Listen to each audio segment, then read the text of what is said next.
All right, what is good, everybody? Thank you for joining us this evening. I hope you are doing well. Just a little quick jam there on the P6 and the OP1 field. Of course, I'm down to answer any questions about gear, setup, music making. That's what these live streams are all about.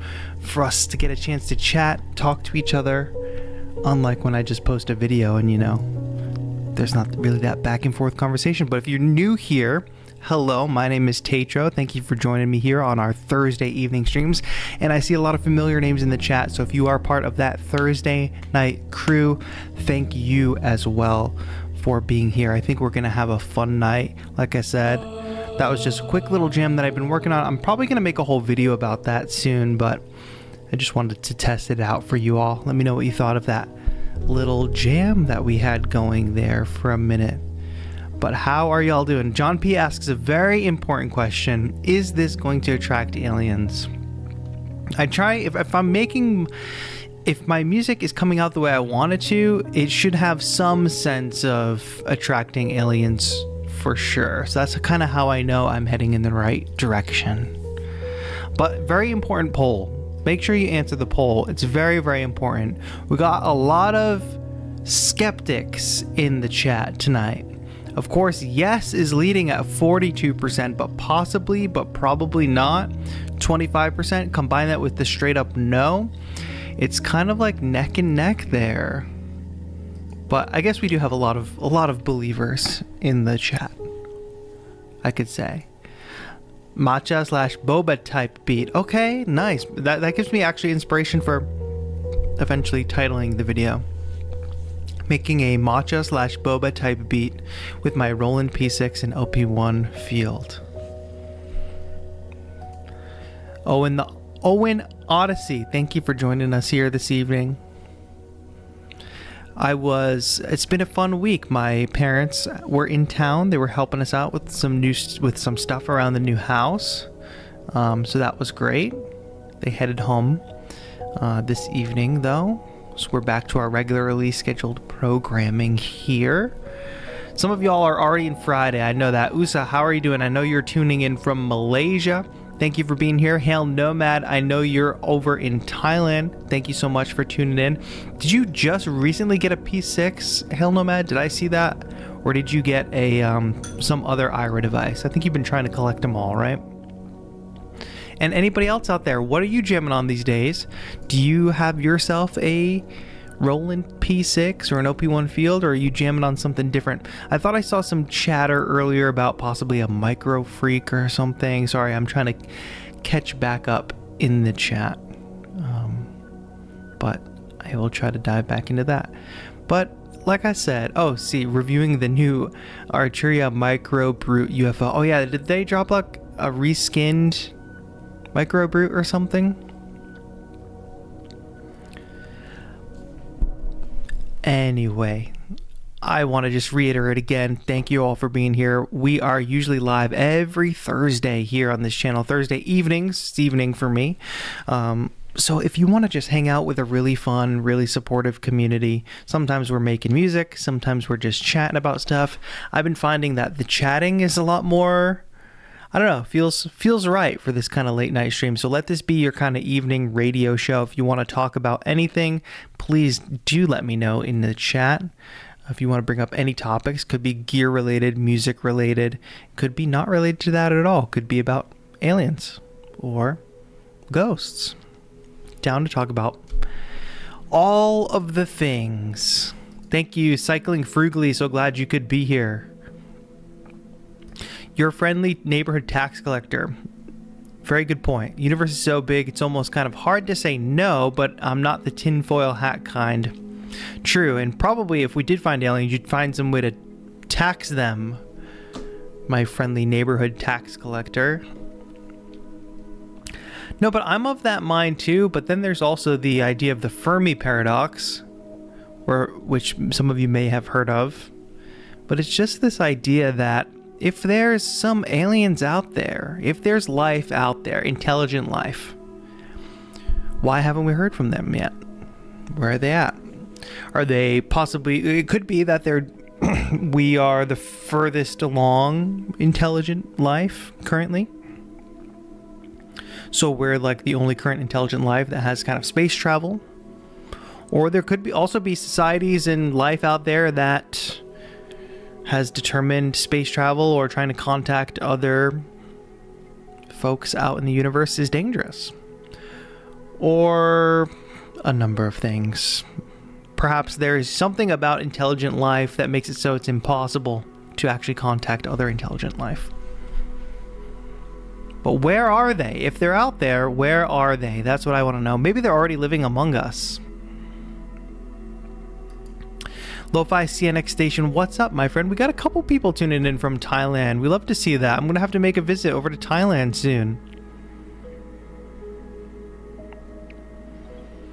Lewis says, dude, I've been watching alien vids nonstop at night. They're like my ghost stories before bed. Actually kind of soothing and thought-provoking. I agree, because when you start just like, obviously like taking everything, like I try to take everything in a very grounded way. I'm not a, you know, ancient aliens kind of guy, like believe everything could possibly have been caused by aliens. Like some people think the pyramids were built by aliens. I think that's just like kind of crazy. But it does make you think about life. It makes you think about our place in the universe. If there's other life out there, if there could be other life out there, what does that mean for us as humans? I think humans kind of walk around Earth like we own this place, but what does that mean at a cosmic scale? What if somebody's running our galaxy, you know? Or what if there's just other intelligent life out there? There are tardigrades on the moon. Do they count as aliens? Nigel, that's a good question. Are there tardigrades on the moon? Did we put them there? Tardigrades on the moon. I'm Googling this now. In 2019, a crashed Israeli lunar lander spilled thousands. Oh, so we did it. The humans did it. So I think those are not aliens. Though I suppose if they breed or something, if there's a new generation of tardigrades on the moon. Gosh, we're just out here polluting our own planet, polluting space. Impossible to be humans.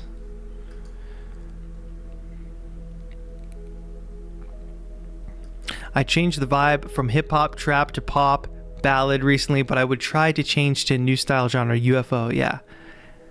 Alien house, UFO house, we could make up our own genre. Maybe that would be a fun experimental stream, making up our own music genres.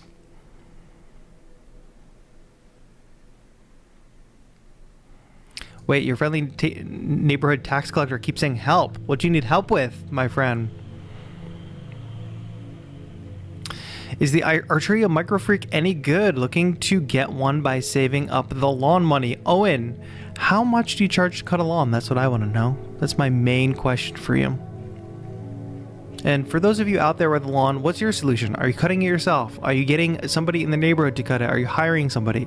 What are you doing about the lawn? What kind of lawnmower do you have? These are things I'm interested in. Anyway, also, if you're a Micro Freak owner and you want to co-sign for Owen, or if you want to send Owen in a different direction, chime in. But I would say the Micro Freak is a good synth. I prefer currently the Mini Freak. Obviously, they're in two different weight classes, kind of. But I haven't really revisited the Micro Freak because I have the Mini Freak. But I'm assuming that there's been lots of sound packs dropped for the Micro Freak. I wasn't too impressed with the initial sounds that came on the synth, but I'm sure that has evolved. I see a lot of people making great music with it, so I think it's no doubt a good synth. There's probably a few like newer things. I don't know what you're looking for in a synth specifically, Owen, but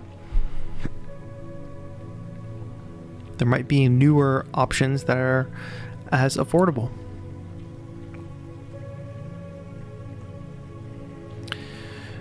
I know that there's this whole theory that scares me quite honestly, like the Dark Forest theory. Other aliens scared of a bigger alien race in the universe that we don't know about. Let's look this up. The Dark Forest theory. All right, from Google here. The Dark Forest theory is a hypothesis that suggests that the universe is filled with numerous alien civilizations, but they remain silent and hidden to avoid detection and potential destruction by other, possibly hostile civilizations. Interesting theory. The thing about that is that could not be humans. I feel like humans, as soon as something gets spotted, like they gotta make a racket about it, you know? Good point, Dustin. They're just kind of, they're like, we see what's going on over there. We're not trying to be a part of that.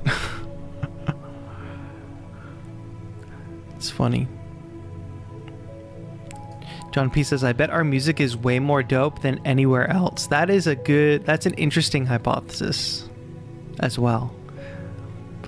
What's funny is like music is so cultural, but I do think there is something like natural and physical about intervals, right? And frequencies and the way frequencies interact with each other.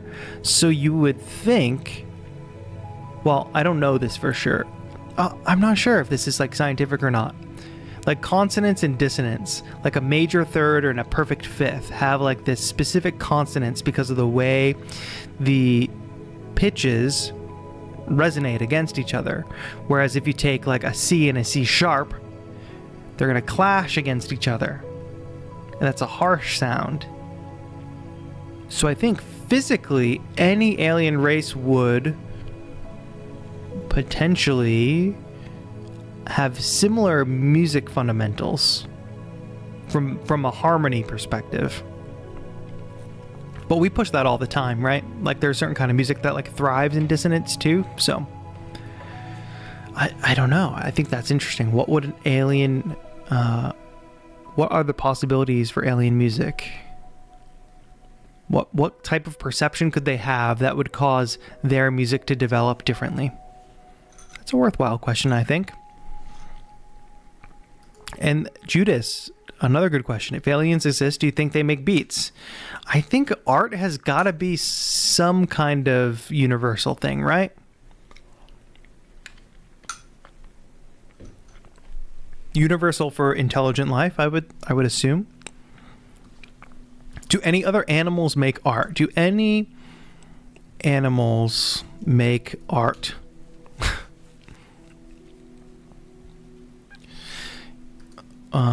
Bower birds construct elaborate structures called bowers using twigs. Okay, well that's like building something. Monkeys and chimpanzees have been trained. So animals have been trained to do art. That's a little bit different. I guess there could be some kind of mating attraction situation where the species ends up making art, right? Who watched X-Files back then? Any X-Files fans out there? I haven't watched the whole series, but that show is just vibes. I really want to get a VHS set of X-Files.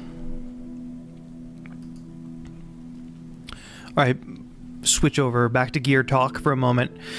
Yes, got the P6 to complete the collection. Been having issues with the sample tool and not being able to hear audio through the P6. Frustrating. That's interesting, Hale. I wonder if you got kind of a dud unit or something, or if there's an update, like a firmware update or something to do. But that's odd. That does sound frustrating, though. Hopefully it resolves itself. Or maybe you could do a firmware kind of reset on it.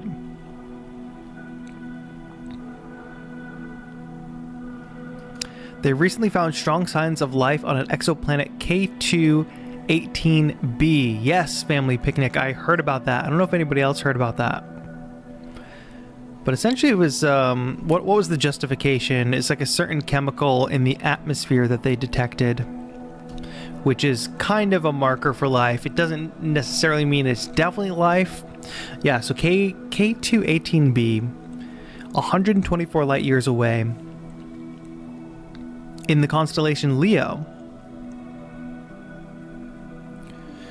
Let's see. A hydrogen-rich atmosphere. Initial observations of methane and carbon dioxide in its atmosphere with another sulfide that was detected are fueling the speculation. So it's just certain things that's like, stuff floating around in that atmosphere that we usually see if there's life. So I mean, fingers crossed, it would be a great thing to see in our lifetime. Hopefully. But somebody was... Oh, there were some comments about the Micro Freak. Micro Freak is good. Gets limited, only 4-note paraphonic burst. But it will get you started nicely. Hell Nomad recommends just getting the V collection, going full plug-in mode. Judas says you can get some crazy sounds from the Micro Freak.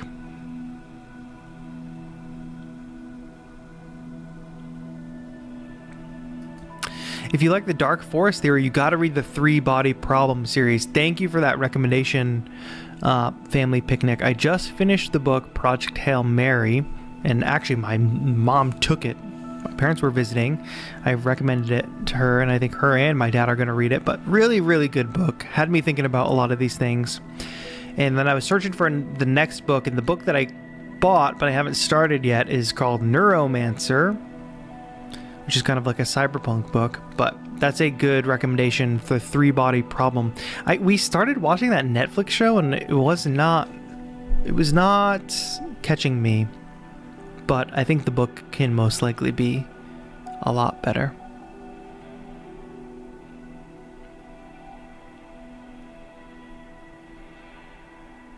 $15 a lawn? Bruh. That's bargain prices. You gotta in this economy, gotta be at least $20 a lawn.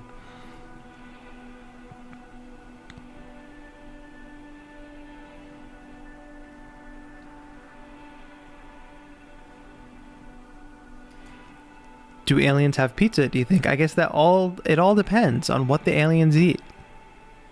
TAETRO's Thursday night pizza party? That would be great. Anybody shop at Sam's Club? This is a very potentially niche question. Do we have any Sam's Club shoppers here? Because what we've discovered is that the pizza is really cheap at Sam's Club. It's like $9 for a large pizza. And it's pretty good for a $9 pizza. So no more of that like Pizza Hut $15.99 kind of thing.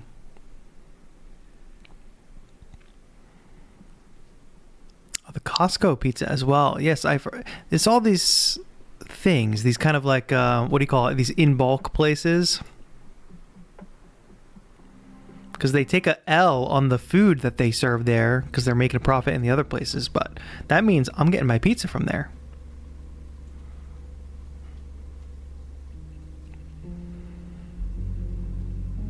My family used to get Sam's Club pizza once a week. That's about to be this house. That's about to be this family. Cycling frugally in true frugal nature says, I make my own. Do you have a pizza oven? That's another good follow-up question. My wife really wants a pizza oven. Then we'll be eating pizza nonstop. Then we'll really be having TAETRO's pizza party. Speaking on the V series, what do you think about digital synths? I've been so overwhelmed with preset libraries because it seems endless. That's what brought me to Dallas and to TAETRO. Interesting, Judas. I think most people will probably find my stuff via like Ableton, like in the box. So that's interesting to hear that you found me via gear stuff. But it is a good question. I mean, digital, like using a bunch of plugins, obviously, yes, that is kind of limitless, especially if you do a little spending here and a little spending there. It seems like it costs less than hardware, which it definitely can, but not if you continuously buy stuff, you know? And then having a standalone piece of gear obviously does force you into that limitation. And I think there's definitely a lot of benefit to having limitations at all levels. I talk to a lot of beginner music makers, obviously. Limitations are fantastic for beginners. And the thing about like hardware and standalone is you can still run into that same problem where you just keep buying stuff, because a lot of hardware now has become, you know, less and less expensive. Take the Roland P6, for instance, that we were just jamming on. The Roland Ira boxes are fairly affordable and you can do great stuff with them. But once you've bought, your first piece of hardware, then you're like, let me get the second piece. Oh, then I need this other thing. Then I need this other thing. And suddenly the limitations are gone. So you've kind of defeated that thing, that idea that you were going to be limited and you were going to be able to focus. I did see a pretty great video quote as a producer, old timer music producer or engineer, and he had worked on some Michael Jackson records and stuff like that, and he said nobody ever left the studio humming the tone of the tape machine. That's kind of what he's saying. So he's an old timer. He's not into all this new fancy gear stuff. He was an old timer engineer, and he's like, we all get so caught up in like the gear used to make the stuff, we lose sight of the forest for the trees, you know. So that's the thing. Focus on the music if you can. Gear is a great and fun thing, but you know.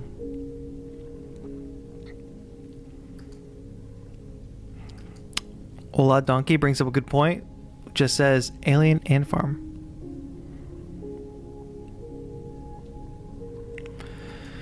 LT5 says, thoughts on releasing music through an ARG? I'm trying it and I want to see what you think. Tell me about your ARG, my friend. I think ARGs are very cool. I don't know how one would release music. Well, of course, it's kind of similar to, I guess, releasing a movie or something via ARG. Like the Cloverfield movies, there's ARGs related to those. The original Halo game, or was it Halo 2? There's ARG.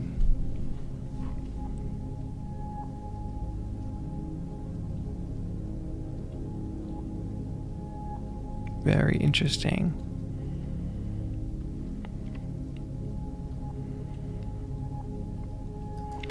I still think I want that IRA S1. Anyone have thoughts on that synth? It's a beautiful sounding synth. It's crazy how great that synth sounds just in a box. Just a tiny little box and a big sound, and an amazing reverb on it too. We got the cosign from Family Picnic. I've been loving the Roland S1. Great portability, fun to use with the Koala app, but agree you can make amazing music with anything. Yep. And Hell Nomad over here has got every IRA device. It's crazy. Controversial from Ola Donkey in the chat. Love pineapple and black olives on the same pizza. Now my friends, I think they get, I don't know if olives are involved, but banana peppers. What do we think about banana peppers on pizza?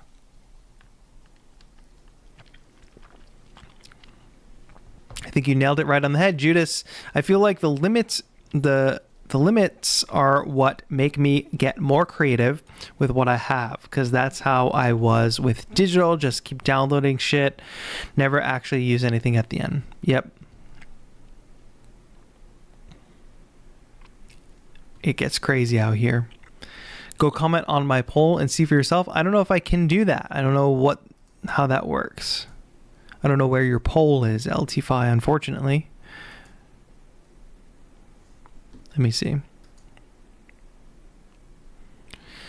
Okay, there's a poll on your page that says, which would you rather? Crunchy, grungy hip-hop type beat or 21 Pilots Vessel type beat? I'm going to vote in the poll.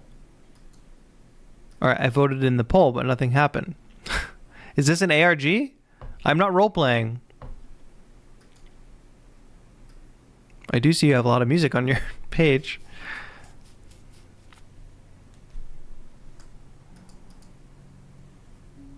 Comment anything for your vote to count. Interesting. I'm confused by that system.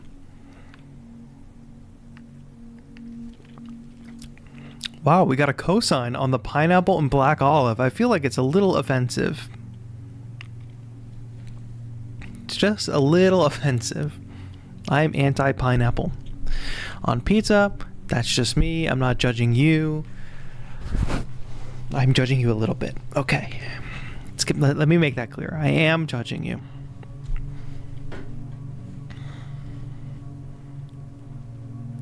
Major offense, says Lazy Cloud. Exactly. Major offense. right, let me swap my camera here.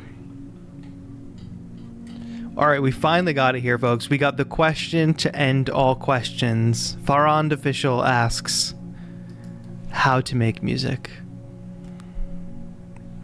If you have an answer, drop it in the chat. How to make music. Should we talk about that a little bit, of how to make music? We can chat a little bit about my P6 and OP1 situation going on here. Can you all hear that okay?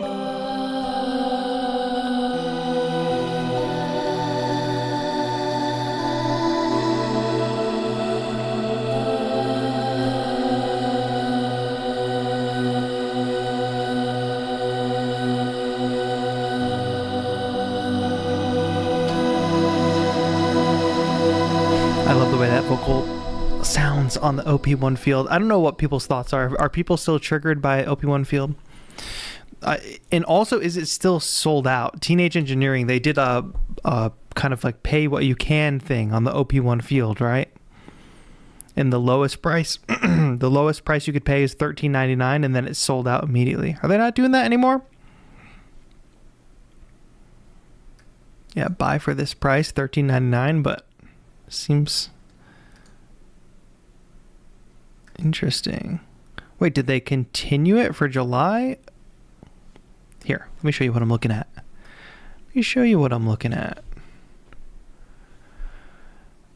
OP1 field price until the end of the month for June and July. You can bring it down to $13.99, which is much lower than the original price. That's interesting. I didn't expect June and July to be the same product, but also it's sold out. Or wait, let me see. What happens when I hit buy? It's sold out. Sold out.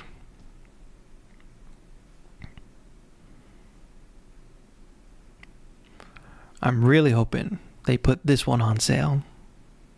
Give me a little slider on that one. Let's slide it down.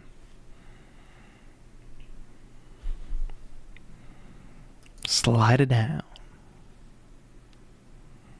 Rodeo mic.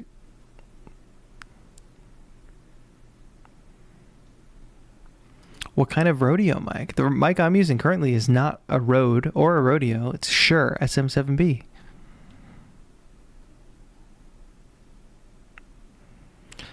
Yeah, Dustin, I don't understand that. If it's sold out, why would they do it for a second month? Or are they going to restock it? Or maybe they did restock it and I just didn't see it. Regardless, here, let me zoom in for you. Up close and personal with these two little boxes. I don't know why I picked up the OP1 field again recently. What I meant to say was, I don't know why I picked up the P6 again recently. I don't know, I was just looking to do like a simple jam. It actually coincided with, I finished my book, and then I was like, I was between books, I needed something to do. And then I was like, all right, let me just pick up the P6 and make a groove, and I started working on this tune here. And also, I did a little bit of sampling.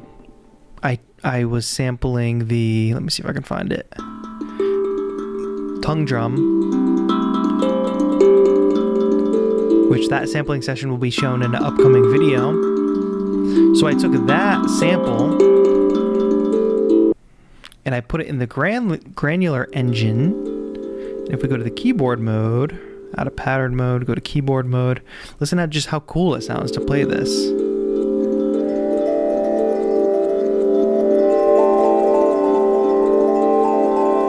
And a cool thing you can do with the P6 is like hold notes. So if I hold that low C, hold on, let me do it the right way. I still get a little lost sometimes on the P6, but we're gonna hold that note now. We go up an octave.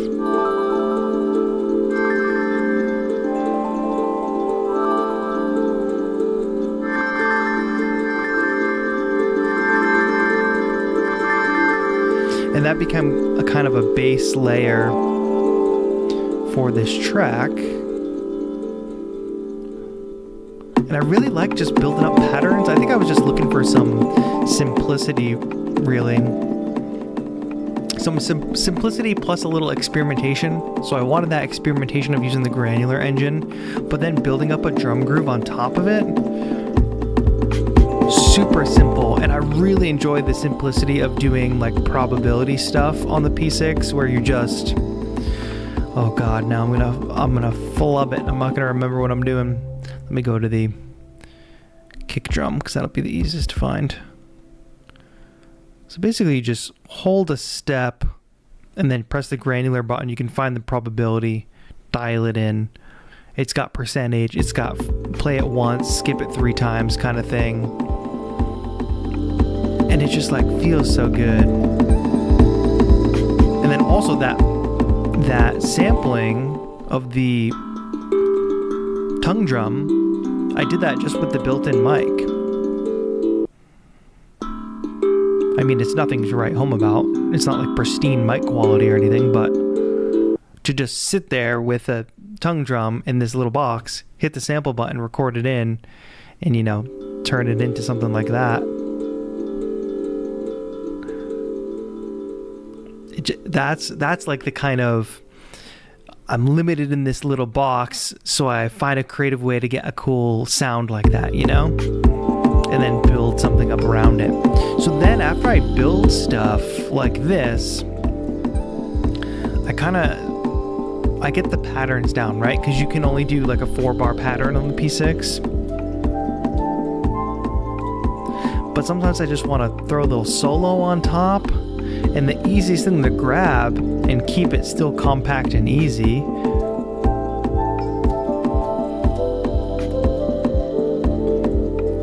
is for sure the OP1.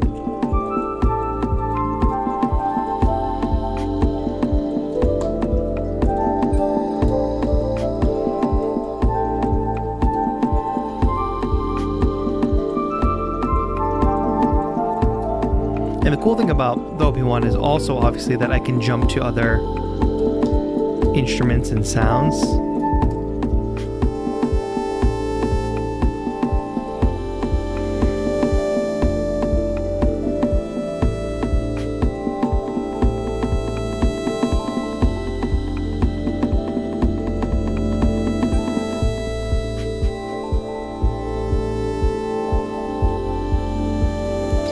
And what I'm finding is I don't really like to like make and record patterns live on the P6. It doesn't really have a flow. Well, you can record in real time on the P6 and it's fine. But in terms of like coming back to a session, I'd rather have all these patterns just ready to go and pretty much not use this as a keyboard in a performance situation, though I could. So I think I have some lead sounds on here somewhere. Nope, that's perks. I did arrange these all carefully. Yeah, like this piano sound.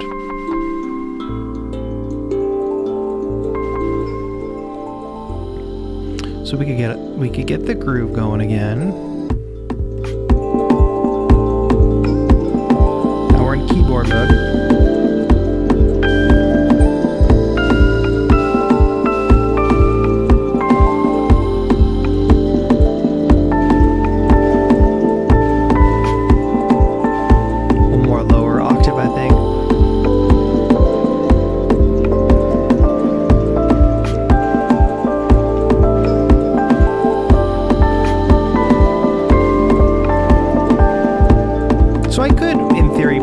Improvisational instrument.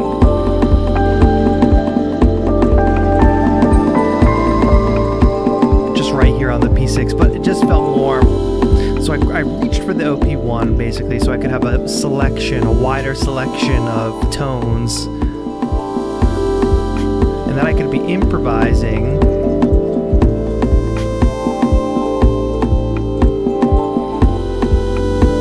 And then also easily switch patterns.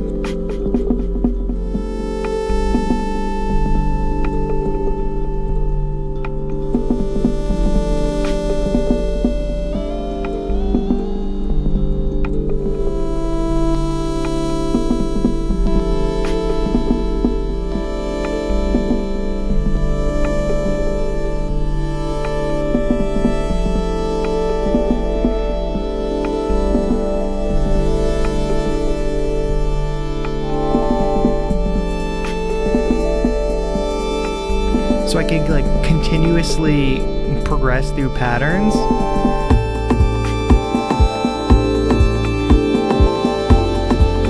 And then just easily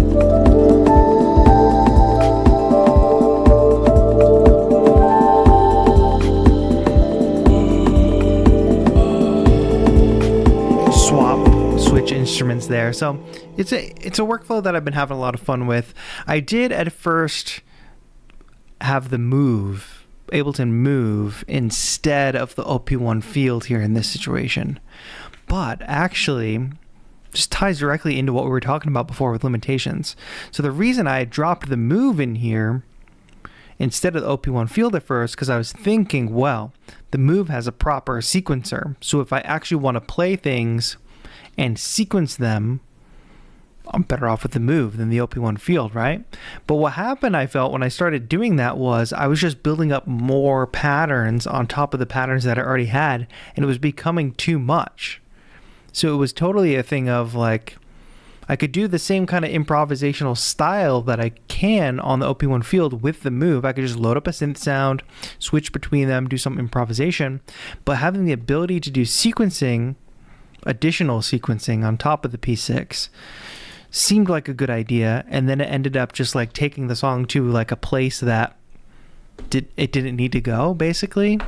And sometimes I do feel that way about gear. I'm like, okay, this gear can do X, Y, and Z, so I better do X, Y, and Z. But it's like, what if I just focus on doing X on this piece of gear and Y on this piece of gear, and what if it all just came together and sounded good?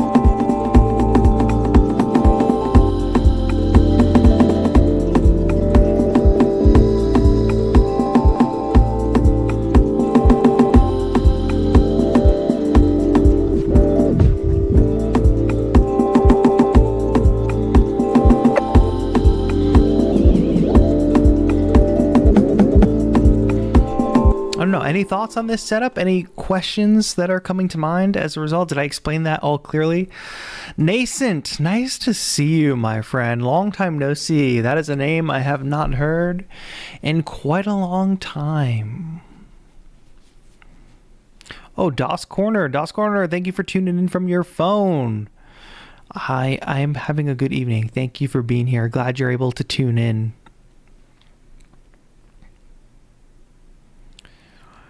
The OP1 is a piece of gear I've been eyeing for a while. Is there a way to use it as a MIDI device in Ableton? It's been a big fan for a minute. Yeah, so it can be used just as a straight up MIDI controller, and it has Bluetooth MIDI as well. Now, you're not going to be able to do too many fancy things with it, but it will work as a basic like note input keyboard controller kind of thing. So it is, and that is one reason it's kind of a great on the go device. Other than, you know, its standalone capability, is the fact that you also have a nice Bluetooth MIDI keyboard here as well. And by nice, I mean like it's clickety-clackety. I'll switch presets. Clickety-clackety kind of plastic keys, but I don't think they feel bad at all. They don't feel like piano keys, but obviously by looking at them, you should know. And also with a mini portable piece of gear, what are we really looking for anyway? In terms of key quality. Always love a good sampler. Me too, my friend. And I think basically I love working with the P6. Obviously I love my 404, but the 404, I think it comes back to those ideas of limitations. 404 can do a lot of stuff, but P6, sequencing on the P6, obviously miles ahead of the SP404. And for sampling just short things, obviously if you want to sample something really long, the SP404 can do like a 16-minute long sample. P6 only 6 seconds in mono, 3 seconds in stereo, I believe. So there's that limitation. But you know what? When I sat down to record the tongue drum, I was like, well, I got limited time, so I'll just record something real quick, turn it into something, and that turns into this beat. So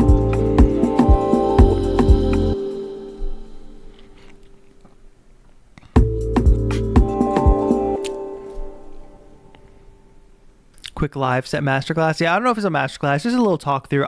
I'm probably going to make a video about this setup soon. was thinking it'd be great to add as a cool synthesizer slash sampler for my current setup. I mean, as a sampler, it's great too. Similar to the P6. P6 has a mic. Actually, there's an interesting parallel between these two devices. Well, I mean, of course, from a sampling perspective, because the P6 is purely a sampler. The OP1 Field can do sampling. They've both got the built-in mic. Of course, love this screen on the OP1 Field, but we're talking about two completely different price ranges.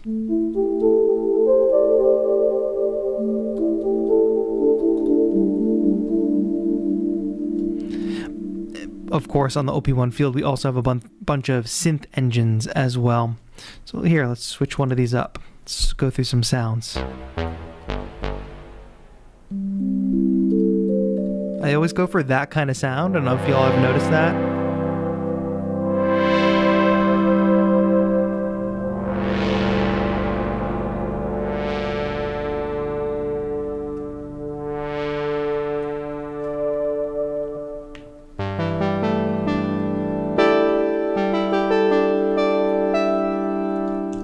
And great effects too, like get the reverb on the delay.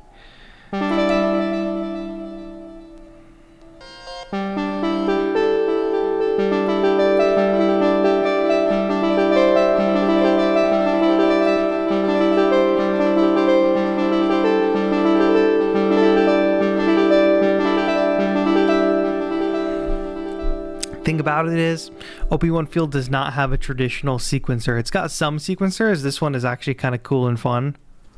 It's kind of like a physics-based thing. Hopefully y'all can see that. The little balls bouncing around.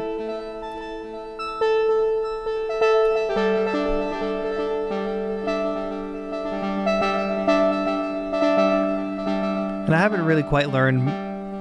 There's a bunch of different sequencers, but none of them really clicked for me, and none of them are very traditional.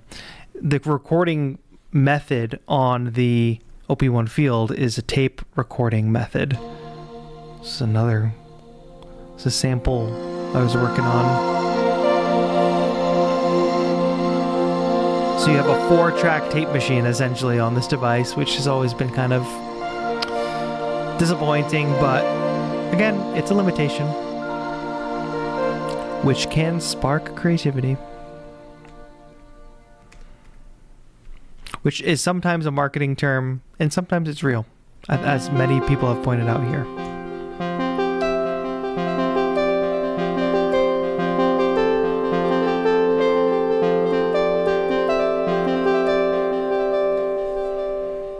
I will say the OP1 sequencers are odd. Yeah, some people have mastered them, but for me, not so much.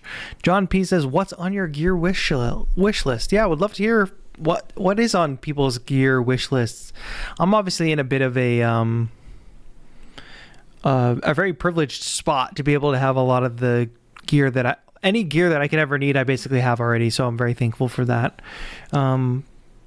I think if anything, sometimes I see random like little tape machines that I want, now it's just like, I just want some weird stuff. The more I get into this kind of thing, the more it's like, okay, another synth, another controller, that's all cool. Little innovation here, little innovation there. But sometimes I just see weird stuff and I'm like, I want the weird stuff.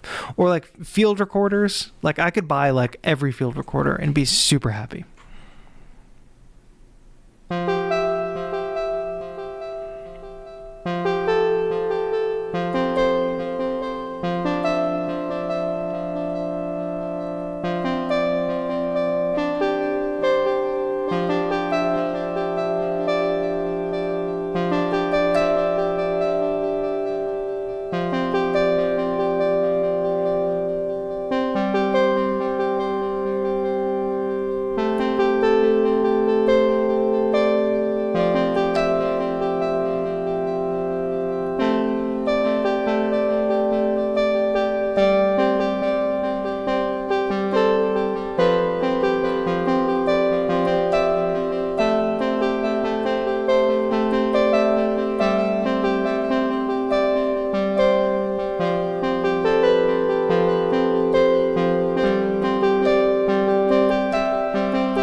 cool sound.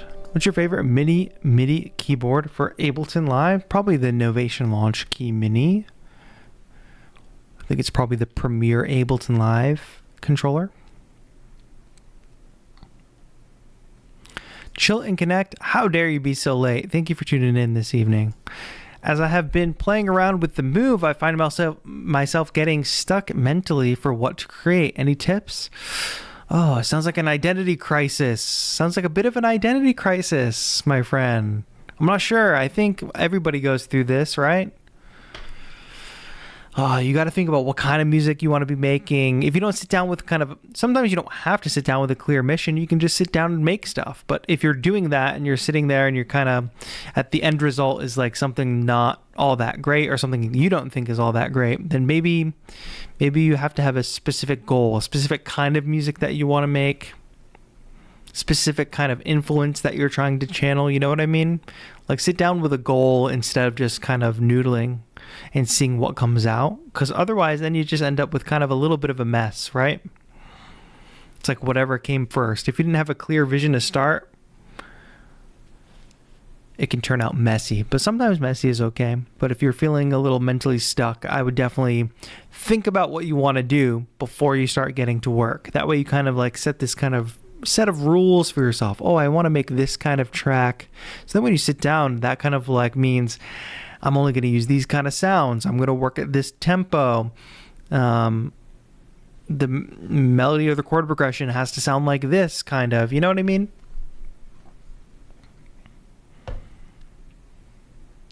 What makes the OP1 different than a normal MIDI controller? Well, let's clarify for sure that the OP1 field is not mainly a MIDI controller. It only has MIDI capabilities basically think of it as an extra feature. The OP1 field by itself, you're not hearing anything from the computer. You're just hearing the OP1 field. It has synth engines built in. It has a sampler built in. It has little odd sequencers. It's got radio built in. I like to keep it to this slightly off frequency station so that I can get some random radio gibberish.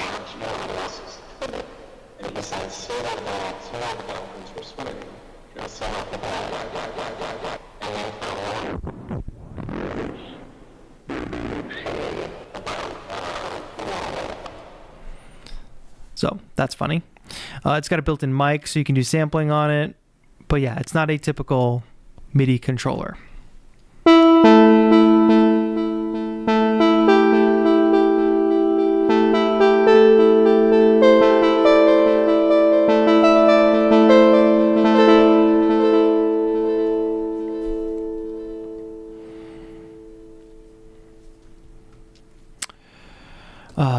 Where would I leave off? Oh, wish lists there with you on the microcosm, the chroma console, keeping them on the gas back burner for now. Yes, the pedals. We love the pedals. Oh, I missed this one. I finally started working with my Ableton Move 2 nights ago. I think there is enough stuff for me to figure out on, but I'm enjoying the process. Yeah, it's a fun time with the Ableton Move. I've been working through in a private lesson with a student on some Move stuff, and it's really fun to break that down from the beginning. I have sat down with a goal. I've been creating some lo-fi beats in the past and want to continue creating some more. That's great. Then maybe it's just we need to work on what kind of sounds that we're using. How can you push past, the typical lo-fi beats kind of thing? Thinking a little bit about how you want to innovate, or what is your sound, Chill and Connect. That's what you got to think about. Because especially with lo-fi beats, it can be easy to get sucked into a genre like that and just kind of not copy, but try to emulate everything else that you hear. So like, what's your take on it, Maybe that'll help spice up some of the stuff that you're making. Naji, what's good? Do you miss your old setup? No. I mean, I think I've loved every setup that I've had. I think the last setup, the previous setup to this was the most kind of like, I know we weren't staying there so long, so I didn't put much into it, but we've had some great setups over the years, I would say. I've always been fortunate to have nice spaces, big or small, to create in, you know what I mean? And I just try to make the best of all of them. But obviously, this space, I mean, put a lot of love in setting up this space. So I'm stoked on it. And of course, it will evolve over the years as usual. Barista Beat says, what ideas are you planning for Beattober 2025? I'm excited and looking forward to going all in this year. Yes, Beattober 2025 is quickly approaching. If you don't know what that is, in the month of October, we do a big community event. It's a challenge for everybody to participate in, and it's also a charity event. But basically, we challenge everybody to make a beat every single day and post a beat video every single day. I have some ideas. They're cooking. But what ideas do you have for Beattober 2025? I would love to hear that. And also, let me tell you guys something. Something terrible happened to me. Can you see my hands? I don't know if this is coming through on camera. You can see like 3 bites here, 2 bites here. Oh, my main camera died. Those are fire ant bites. I was doing something, setting something up in the yard, and I didn't see wasn't looking, obviously, but I all of a sudden looked down at my hand. It is covered in ants, and then I'm feeling this stinging feeling. I'm like, what the hell is this? Dang fire ants on my hand. Not ants in my pants, though. So they're very itchy. So I'm waiting for that to go away. Give me one moment. I need to plug in. I did the rookie mistake again, and my main camera was not plugged in. So here, let me swap this camera so you can see something. Okay, I gotta plug in the A7 IV.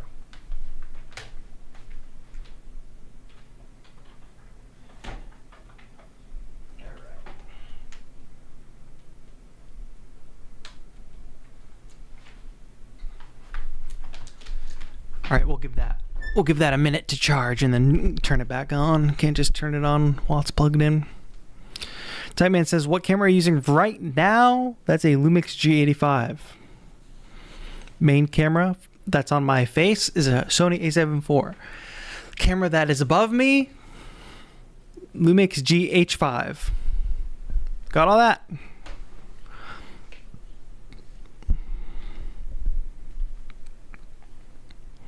Yeah, like you're saying, I'm listening to lo-fi beats, trying to make my spin on it. I'll try to find my own style with the move. Yeah. As much, if you can do some resampling stuff, I find that to be very inspiring, especially with little boxes and stuff, because sometimes you just write a melody and it's just like, okay, this is just a melody, just a generic melody. What can I do to it? Maybe resample it, maybe slow it down, add some effects to it, just mangle it a bit, you know what I mean? Takes it out of being super conventional.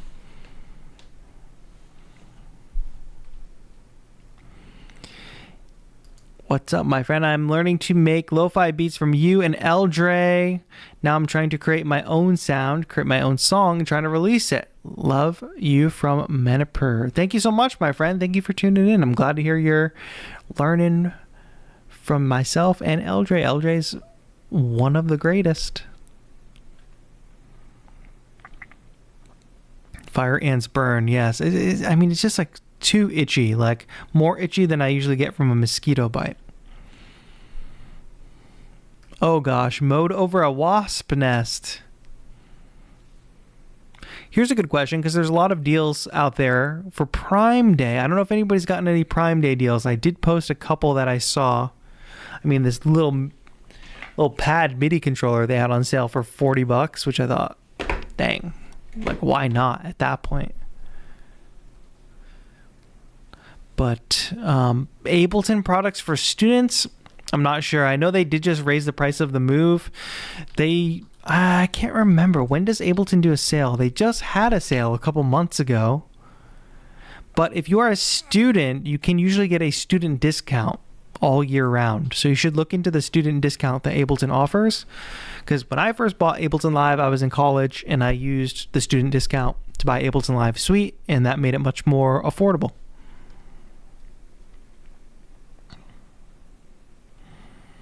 Oof, that's rough, Beta Run. Yeah, I never encountered ants that bite like that, but it's a good time to learn. Owen Odyssey's asking if the Korg Volca Beats is any good. I don't know. I think Roland is eating Korg's lunch on the tiny groove box front. But y'all can correct me if I'm wrong. If we got vocal lovers in the chat, speak up.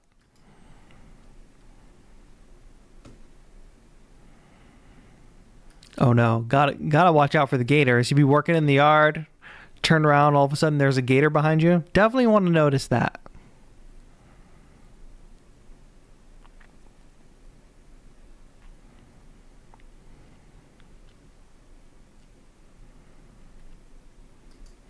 What is your goal? Asks Owen. Lazy Cloud has a question for Owen. What is your goal for a drum machine? I don't like the snare, but I don't know if they updated that machine. I've never even used the vocals, to be honest. They just look very dated. Yo, what's up, Trevor? Thank you for tuning in for the second week in a row. Appreciate you being here. And Owen, thank you for hanging out here as well. All right, here, let's turn the main cam back on. Ugh. Will it work? Will it work? Moment of truth. Oh, it was already on, so I have to turn it off and then on again. There we go. And we're back, just like that. Where's the poll at? 52% yes. Hard no is only 13%. So that's interesting. We got the hard no, 13%. Majority of people are like yes, kind of yes, or are leaving the door open. So we love to see that. Do you have some knowledge about Akai MPC Beats DAW? I'm trying to use it. If you have some knowledge about it, is this DAW good for a beat maker plus a songwriter? I think you should go get any other DAW that you can get, my friend. I don't know. I just don't see a ton of people using MPC Beats. I'm not a fan of when I tried to use it. So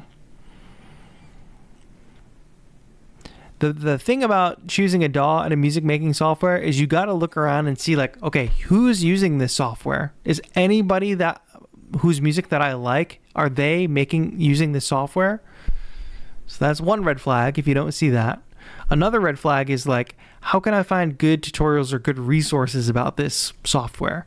And if there's not a lot of those either, that's double red flag.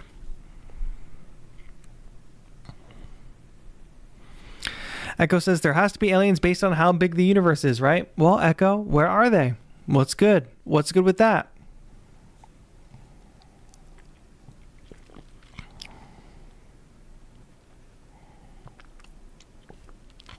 And then Dustin brings up the good point. Decent for beats, not so great for external audio like guitars and stuff. Yeah, traditional songwriting probably is definitely not great. You can, of course, make beats on it. Anybody can learn any software, any machine. But there are some things that make it more difficult.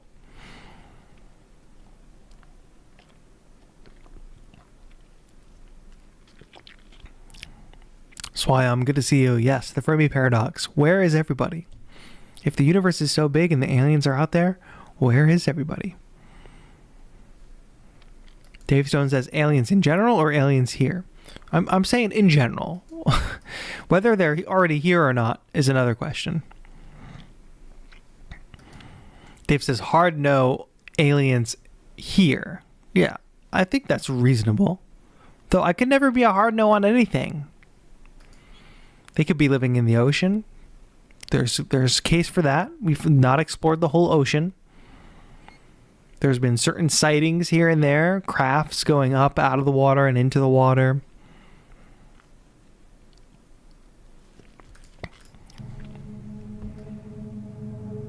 Get a little spooky ambient music going. Do humans on another planet count as aliens? No. But there's not currently any humans on another planet. Well, do you mean Earthlings having gone to another planet? Or if we find... I think it's highly unlikely that we would find Homo sapiens on another planet. I think that is highly unlikely.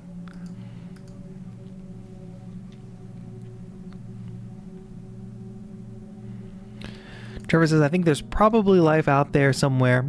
Not sure on intelligent or advanced enough to communicate with in my lifetime, but I'm sure somewhere there's something. Just let me push back on that a little bit, because why do we think we're the most advanced? You know? Why don't we think like we could be cavemen compared to some civilizations out there, right? It's equally as likely, I would say, that we are an inferior intelligence than we are, you know, a superior intelligence, I guess you could say. Right? I think it'd be equally as likely.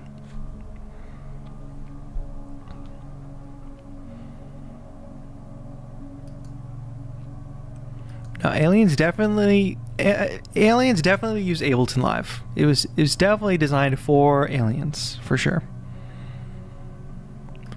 And that's true. There's just the hard limitation of space, and I mean space like outer space and like literal space, like how big space is, being able to travel at the speed of light, the distances.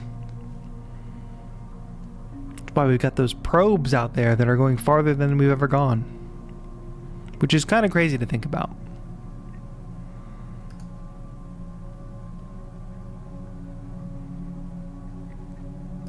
What's up with this administration? They said they were going to release them files, then backtracked. I mean, there's been a fair amount of disclosure in the past, 5 years probably? Previous administration. I don't know which administration released what, but there's the whole thing with the UAPs. Just confirmed reports of like literally, okay, here's these crafts. We don't know what they are. We don't know why they're doing certain things. And then there's also like... So what's the main guy's name? Dave Grush, whistleblower guy. Dave Grush. You also take with a grain of salt. You don't know people's motivations, but you have kind of like multiple members of the different branches of armed service coming out and being like, yeah, some stuff went down, and they'll answer some questions in front of Congress, and then there's other questions that they will answer only in classified setting. So I think that's interesting. I mean, it could be for a number of reasons. It could be, you know, defense reasons that they don't want to answer certain things. And then, of course, there's always the idea that some of the UAPs, some of the unidentified stuff that they're detecting is just either our own advanced military technology that's currently still classified, or advanced military technology from another country that maybe we know about, but we don't want them to know we know about, or maybe we straight up don't know about it and we don't want to say publicly that maybe China has this really cool technology, but we're not sure if it's them or not. You know, you definitely don't want to put all your cards on the table. So there's a couple earthly explanations, and then of course there's the more fantastical ones, which I think are fun to talk about and discuss, regardless of if you think it's like not intellectual to discuss them or not.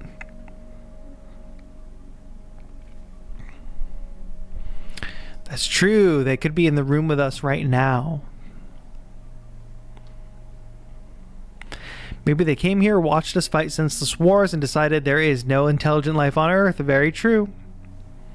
They were like, dang, these folks developed a thing that could like blow up an entire cities at a time. Maybe we just skip this planet, you know?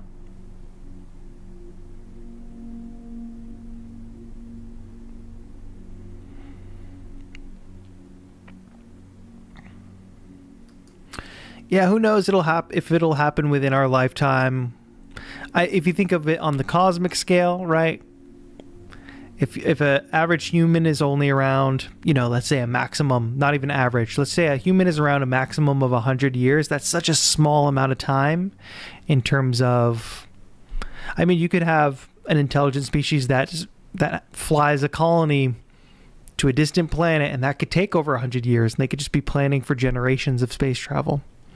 If they are so advanced, right? Depending on how fast they can travel.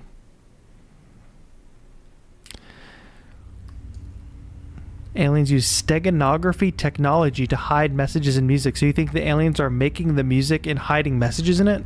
Like communicating with each other? Like spies, kind of? Like a number station, but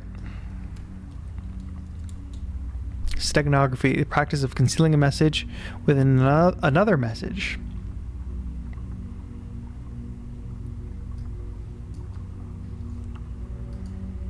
Interesting thought.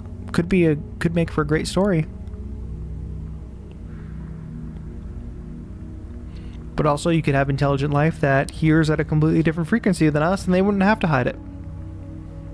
But I think we'd be able to detect it no matter what, but we just have to be looking. Let's be honest, only aliens use FL Studio. Come on now. Raul says, David Grush alluded to interdimensional beings, not extraterrestrial beings. That's another... Thank you for correcting the record, Raul. But I think interdimensional is a whole other ball game. I mean, then we start getting into metaphysics and stuff, and it's like, well, who can say?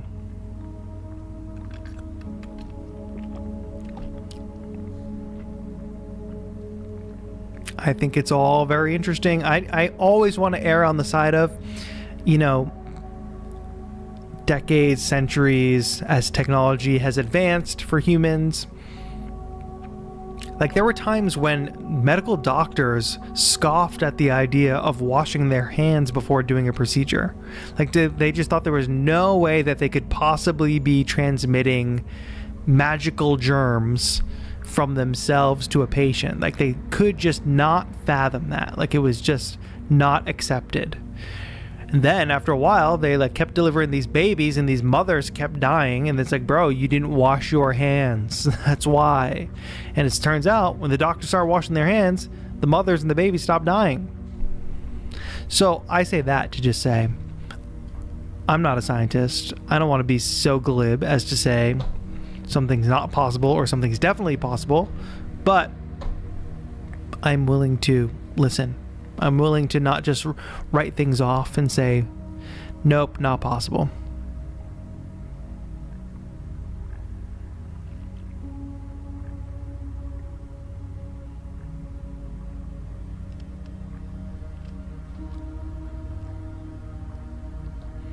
Yeah, the aliens are seeding our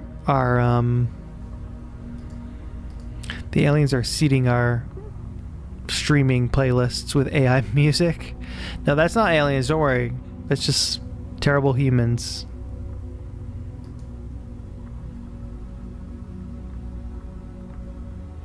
Exactly. Tell the doctors to wash their hands. Somebody go back in time and tell the doctors to wash their hands.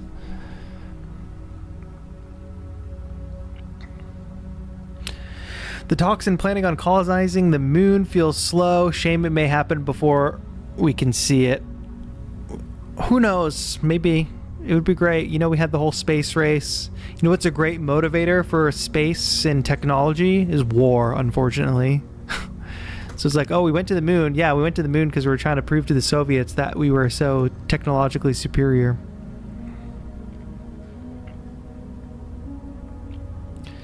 Would be great if we could just, you know, be interested in that kind of stuff for the sake of discovering new things, right?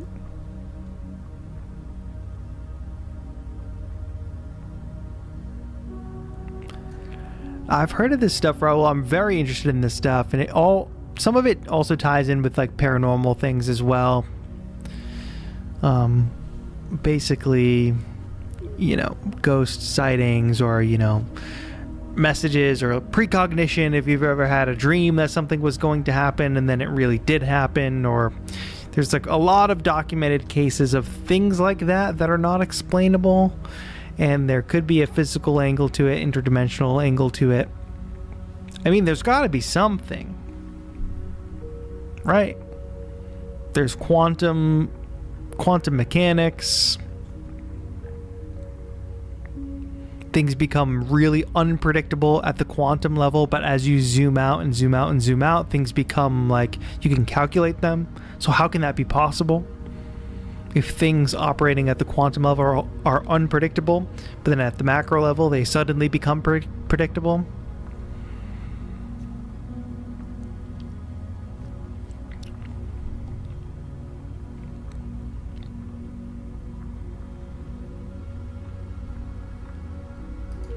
If aliens arrived on Earth before our written history, would we recognize they're extraterrestrial? That's true.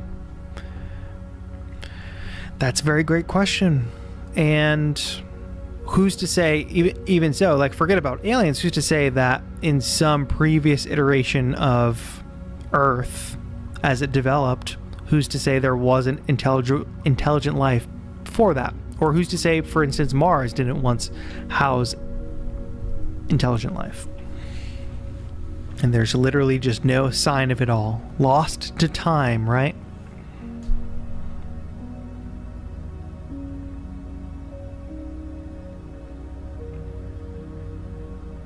I heard a theory recently that we and the space we exist in around us could possibly be existing in a black hole. I'm hearing that a lot lately too. I don't know what the implications of that are.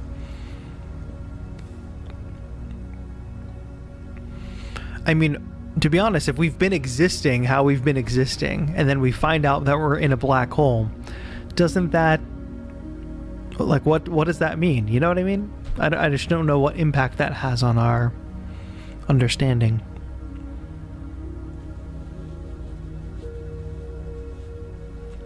Yeah, a lot of this does also tie into, you're right, Raul, ancient texts, ancient religions citing certain things that are happening in history, things in the sky, like kind of records of interesting things happening that were interpreted certain ways, maybe as a religious event, that are like, wait, but if this really happened, what was this? You know what I mean? Michael O'Brien, wormholes. How do we make a wormhole? That's what I gotta know. I've seen the thing in Contact and Interstellar where they fold the paper and they puncture the paper and they talk about how a wormhole works. I'm all for it.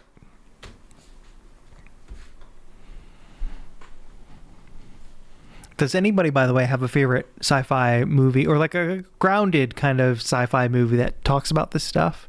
I definitely recommend Contact. Contact is kind of an older movie, but if you haven't seen it, it's a really good one. I would say it's kind of like a precursor to Interstellar. Think about like a 90s version of Interstellar.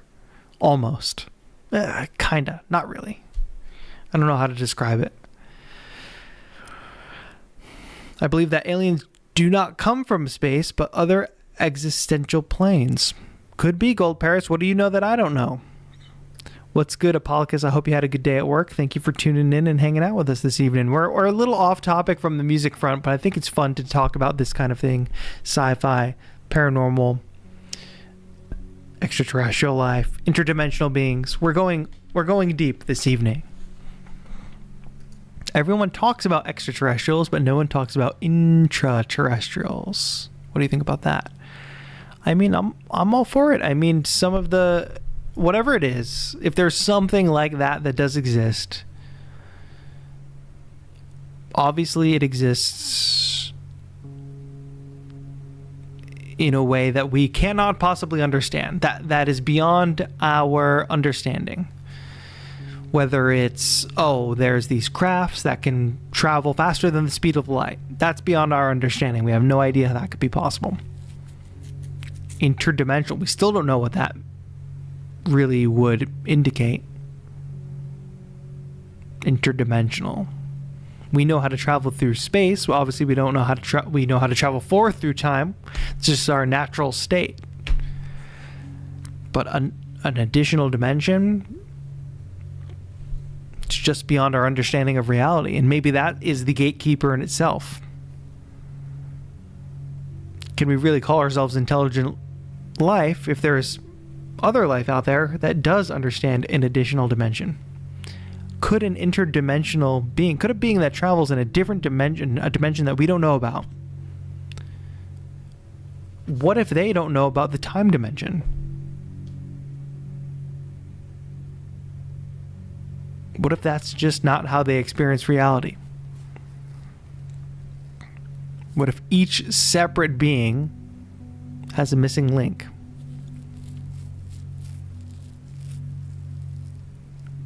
We know about time. We know how to measure time. We know that we're moving straight forward through time.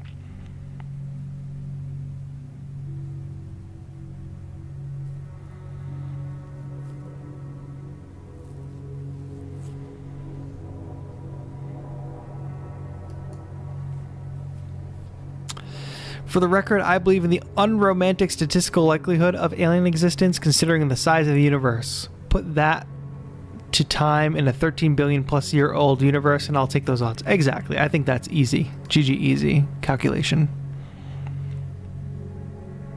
Black hole theory makes me feel comfy that we may be in a galactic anthole that sadly can't survive the portal beyond. Well, regardless, there's an end date to Earth anyway, whether we're in a black hole or not. Our sun has an expiration date. So there's that. And of course, we're going to heat up our own planet and make our oceans kind of destroy our current ecosystem well before that anyway. So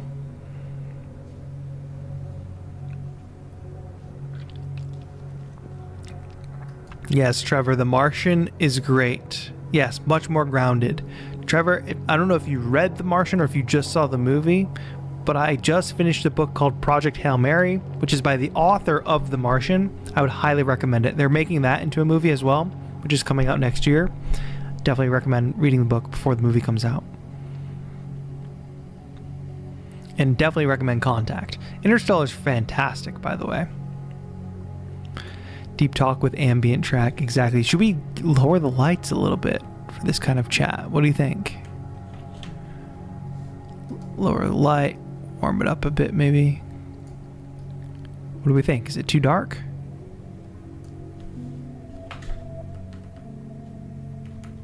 How do we feel about the moody lighting?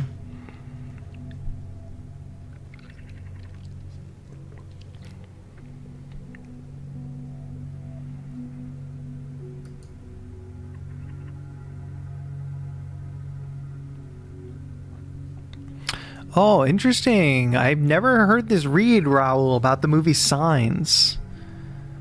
They're not extraterrestrial, they're demonic, and visiting Earth didn't make sense because their weakness of water was actually a weakness to holy water. That's really interesting. I never heard that. Signs was a movie, and it's actually one of the movies that I own on VHS.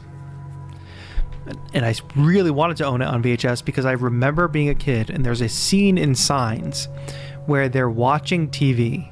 They're watching like news reports about the aliens coming to Earth. And it's this home footage submitted to a news station of like an alien walking through a birthday party.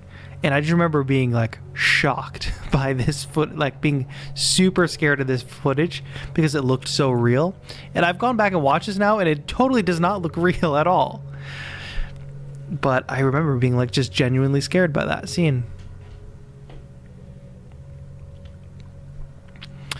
Dang, Raul, you're right. It was there all along because the guy's a priest. I gotta rewatch that movie. That's a great movie.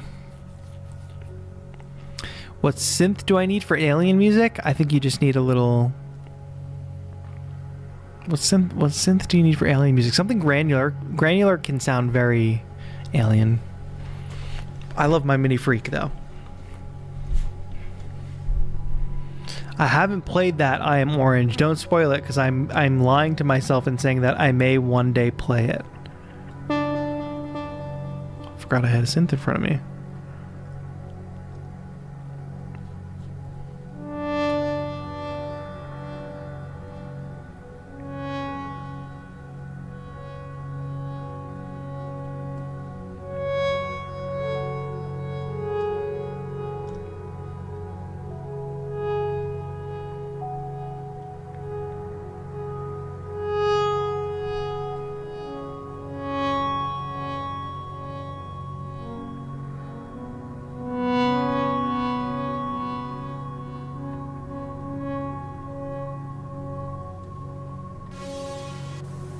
And quickly, I'll just say, you know what I also love about the P6 are the effects. The effects are great. The cassette effect is pretty fantastic.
Got a little loop going there.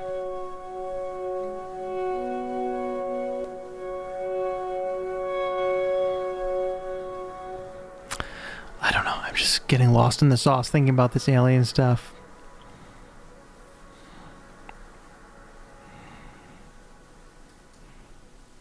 The Fourth Kind. I've never heard of it. Time to make some alien bops. Yeah, alien music making night. Exactly. Upload your alien bops next week. That would be an interesting format. We could have one week we dive into kind of a spooky topic. Next week people bring their tracks made with that. That would be cool. Here, let's make a little loop. I'll get the camera on there.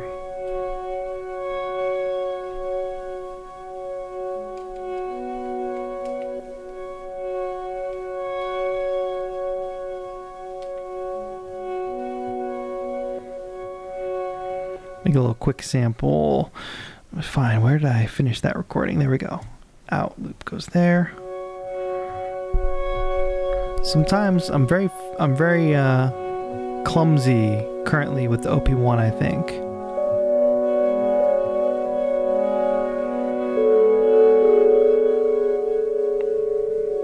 And also I'm running this through the tape emulation here.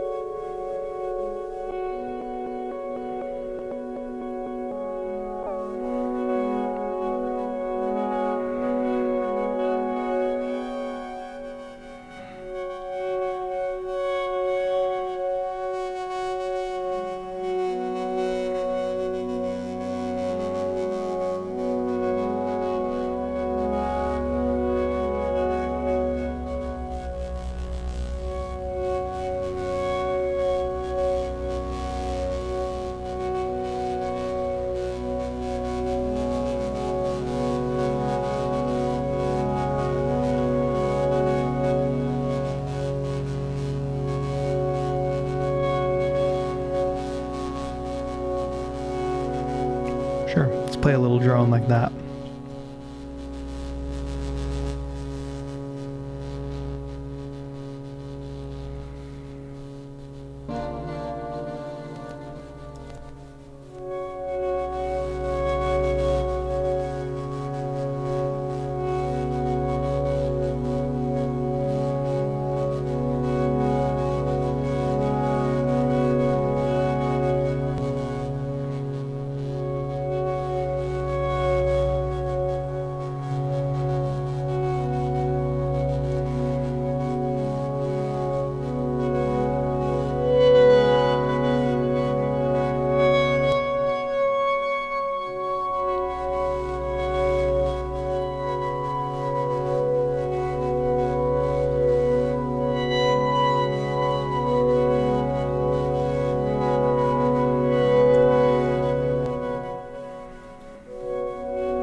Messed it up. Lift that out.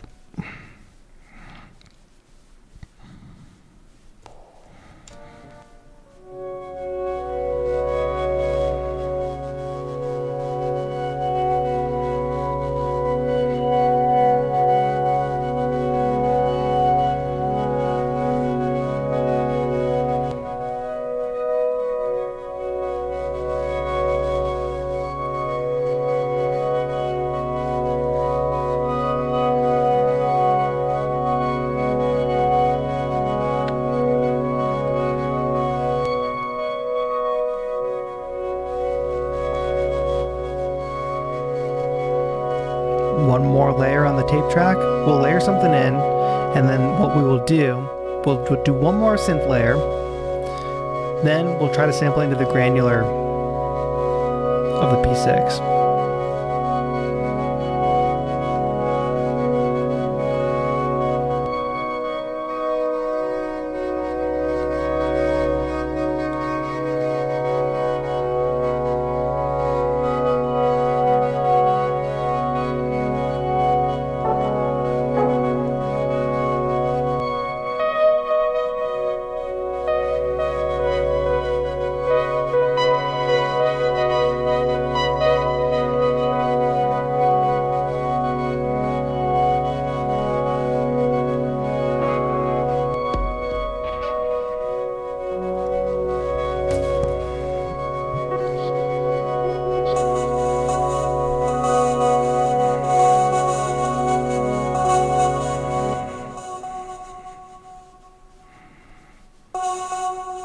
Sure, why not?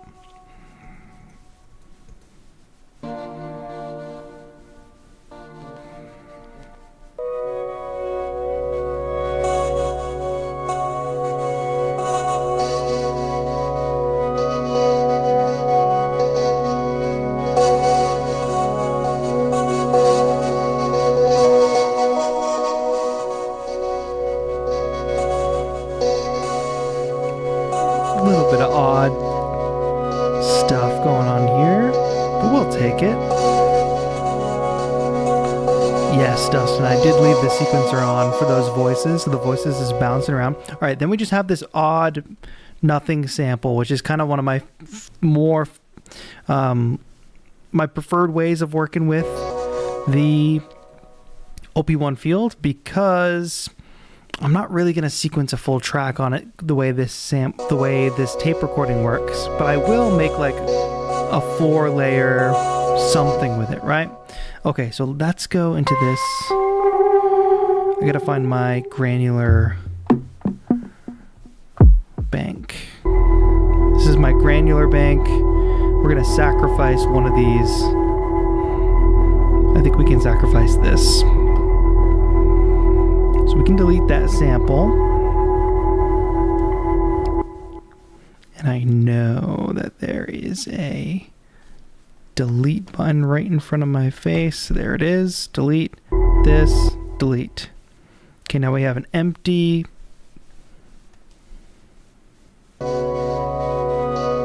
space. We're going to sample in here. I'm going to hit the sampling button. We're sampling that.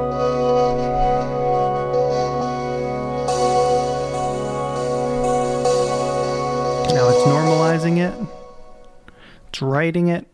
Then we're going to make a new pattern and get that into the granular.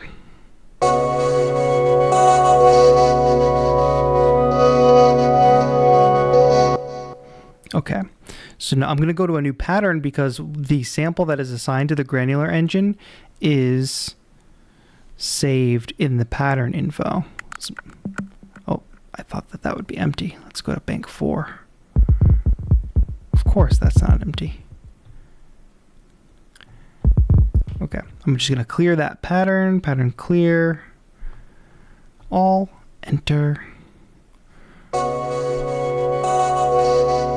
We've got that. It's recorded in mono, but let's see if that works well enough for our purposes. And the command, or the way to add something to the granular, is like hold pattern, granular, and then press the sample. There it is.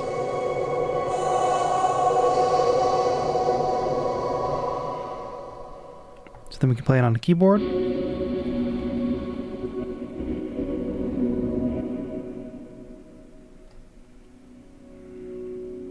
So here's that sample that we made on the OP1 field, but played super low and through the granular. What do we think?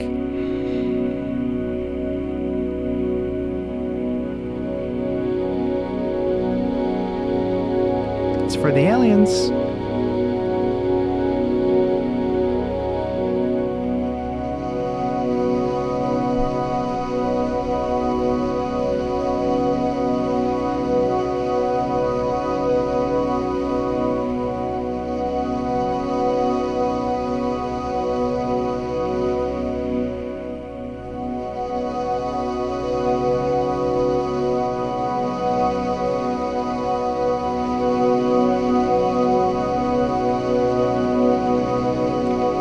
some reverb on that. So it really, the fact that we sampled it in mono, I mean, it would have been cool to hear it in stereo, but adding a bit of reverb, adding a bit of delay.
there it is, folks.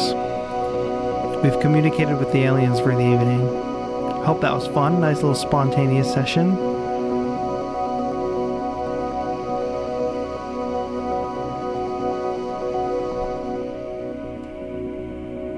That's a cool little sound. But yeah, just a little experimentation. A little talk about aliens. Little communicating with the aliens. You know how it goes. Dungeon Master, thank you for tuning in, catching the end. You forgot we were live? How could you forget? Out of all the people that would ever forget. The aliens approve? I'm glad to hear that.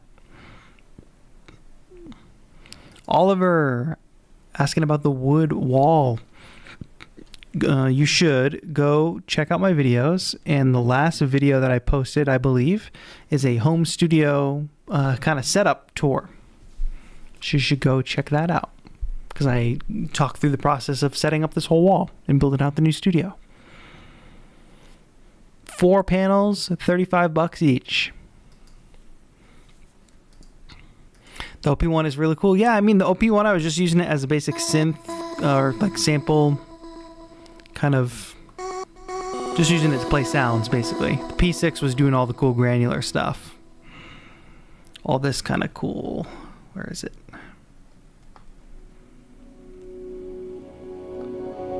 This kind of glorious sound is all the P6. Well, I mean, the original sample came from the OP1. So they just make a great pair, right?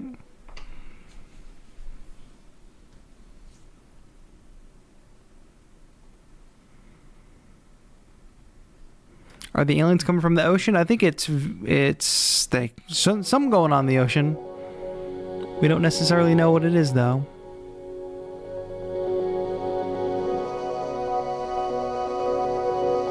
Man, I really like this. Having a little tiny granular box. And I'm also running this through the scatter effect on the P6.